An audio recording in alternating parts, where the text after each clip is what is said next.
कि धावन सोडा और खाने का सोडा पढ़ाने के बाद आज हम पढ़ेंगे plaster of Paris. Plaster of Paris, ठीक है। इसको हम शॉर्ट में पीओपी भी कहते हैं। इसको हम शॉर्ट में पीओपी भी कहते हैं, प्लास्टर ऑफ पेरिस, ठीक है भाई। तो हमने आपको बताया था जब खाने का सोडा पढ़ाया था और धावन सोडा पढ़ाया था कि सबसे पहले हमें दो बातों पर ध्यान देना होगा कि इसका रासायनिक नाम क्या है और इसका अणुसूत्र क्या है। उसके बाद इसके बनाने की विधि, और बनाने की विधि के बाद में हम इसके पढ़ेंगे गुणधर्म। तो प्लास्टर ऑफ पेरिस ये इसका साधारण नाम है। अगर हम इसके रासायनिक नाम की बात करें तो इसका रासायनिक नाम क्या होता है, इसका रासायनिक नाम क्या होता है, calcium sulphate, calcium sulphate hemihydrate, calcium sulphate hemihydrate, plaster of Paris. और प्लास्टर ऑफ पेरिस का जो रासायनिक नाम होता है वो होता है calcium sulphate hemihydrate, calcium sulphate hemihydrate. ये पीओपी का रासायनिक नाम होता है। अब इसके अणुसूत्र के बारे में जान लेते हैं। अणुसूत्र, तो जो इसका अणुसूत्र होता है वो होता है CaSO4 का whole twice dot H2O, CaSO4 का होल ट्वाइस डॉट H2O या CaSO4 डॉट हाफ H2O, ठीक है भाई। CaSO4 का होल ट्वाइस डॉट H2O या CaSO4 डॉट हाफ H2O, ये अणुसूत्र होता है प्लास्टर ऑफ पेरिस का। प्लास्टर ऑफ पेरिस यानी पीओपी। आप बहुत इंपॉर्टेंट है, आपसे या तो इसका अणुसूत्र पूछ लेगा कि भाई विकल्प में कि निम्न में से पीओपी का अणुसूत्र क्या है, या आपसे एक नंबर में पूछ लेगा कि पीओपी का अणुसूत्र लिखिए, ठीक है। तो पीएपी का अणुसूत्र क्या होता है, CaSO4 का होल ट्वाइस डॉट H2O या CaSO4 डॉट हाफ H2O, ये इसका अणुसूत्र होता है। और इसका रासायनिक नाम होता है calcium sulphate hemihydrate, calcium sulphate hemihydrate, calcium sulphate hemihydrate, calcium sulphate hemihydrate. इतनी बात समझ में आ गई। उसके बाद हम इसकी पढ़ेंगे बनाने की विधि, बनाने की विधि, ठीक है भाई। पीओपी की बनाने की विधि की, आखिर पीओपी को कैसे बनाया जाता है। तो प्लास्टर ऑफ पेरिस, रासायनिक नाम कैल्शियम सल्फेट हेमी हाइड्रेट, अणुसूत्र CaSO4 का होल ट्वाइस डॉट H2O या CaSO4 डॉट हाफ H2O। उसके बाद में बनाने की विधि, बनाने की विधि इसकी पढ़ेंगे। तो कैसे बनाते हैं ये समझ लो।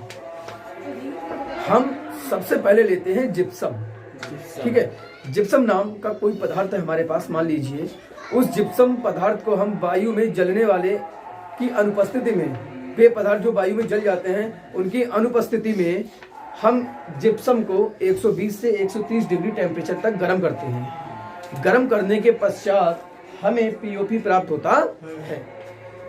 जिप्सम को वायु में जलने वाले पदार्थों की अनुपस्थिति में, वो पदार्थ ना हो जो वायु में जल जाए, ठीक है, उनसे दूर रखते हैं। उनकी अनुपस्थिति में जब हम जिप्सम को गर्म करते हैं, ठीक है, जब जिप्सम को हम गर्म करते हैं तब हमारा पीओपी बनता है।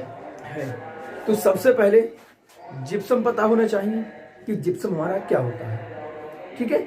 उसके बाद जब हम जिप्सम को गर्म करते हैं, गर्म करने के बाद में हमें पीओपी प्राप्त होता है। तो टेम्परेचर जो हम लेते हैं गर्म करने का वो लेते हैं 120 से 130।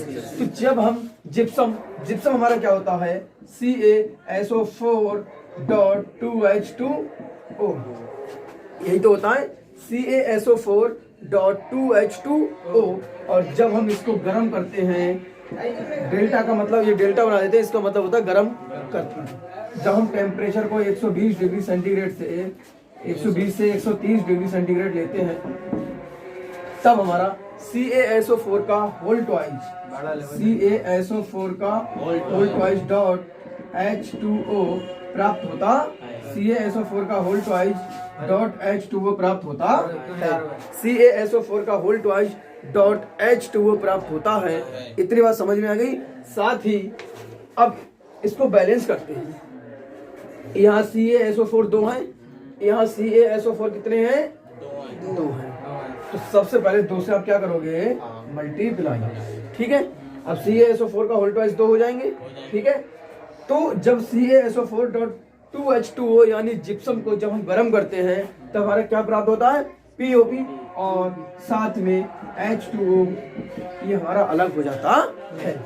तो 2CaSO4, अब दो दूनी 4 H2O हो गए, एक हमारा यहाँ है तो 3 हमारे यहाँ आ जाएंगे। अब ये जो जिप्सम से POP बनाने की विधि है, ये आपकी बैलेंस समीकरण हो गई। तो दोबारा पढ़ते हैं बनाने की विधि को। बनाने की विधि जिप्सम POP की क्या होती है? जिप्सम, सबसे पहले हम जिप्सम को लेते हैं और उस जिप्सम के लिए हम करते हैं गर्म। टेम्परेचर को रखते हैं 120 डिग्री सेंटीग्रेड से 130। और जब लेकिन ये ध्यान रहे कि उस जिप्सम को हम वायु में जलने वाले पदार्थों की अनुपस्थिति में ही गर्म करते हैं। हम ये देखते हैं कि वहां कोई जलने वाला पदार्थ तो नहीं है जो वायु में जल जाए। उसकी अनुपस्थिति में जिप्सम को जब हम 120 डिग्री सेंटीग्रेड से 130 डिग्री सेंटीग्रेड तक गर्म करते हैं, तब हमें यही तो POP है, यही तो POP है।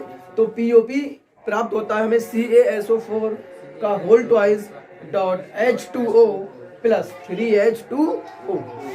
ये 2 लिया या 3 लिया, ये आप याद ना करें, केवल आप रिएक्शन को देखें, केवल आप रिएक्शन को देखें और उसके बाद बैलेंस करना। हमने आपको बताया था कि रिएक्शन यानी समीकरण को कैसे बैलेंस करते हैं।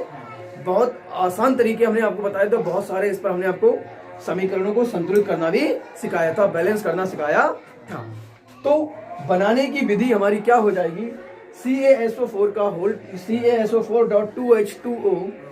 ठीक है, जब इस जिप्सम को हम गर्म करते हैं तब हमारा POP प्राप्त होता। इतनी बात समझ में आ गई? इतनी बात में अगर कोई दिक्कत हो तो पूछ लो। सब क्लियर हो गया? रासायनिक नाम क्या होता है? Calcium sulphate hemihydrate. अणुसूत्र क्या होता है? CaSO4 का होल ट्वाइस डॉट H2O या CaSO4 डॉट हाफ H2O। या तो ये कह दीजिए या ये कह दीजिए। आपसे बनाने की विधि पूछी जा सकती है 1 नंबर में कि 2 तरीके से क्वेश्चन पूछा जा सकता है कि कैसे प्राप्त करोगे जिप्सम से POP। कैसे प्राप्त करोगे जिप्सम से POP? आप इस समीकरण को लिख देंगे कि भाई ये जिप्सम था, जलने वाले पदार्थों की अनुपस्थिति में टेम्परेचर को 120 से 130 रखा, तब हमारा POP बना। ठीक है, या इस तरीके से ना है, या आपसे सीधे ये पूछ सकता है कि POP बनाने की विधि लिखिए, POP बनाने की विधि लिखिए। तब आप क्या करेंगे? आप लिखेंगे प्लास्टर ऑफ पेरिस को जब जलने वाले पदार्थों की अनुपस्थिति में 120 से 130 डिग्री सेंटीग्रेड तक गर्म किया जाता है, तब हमारा कैल्शियम सल्फेट हेमीहाइड्रेट यानी POP प्राप्त होता है। ठीक है।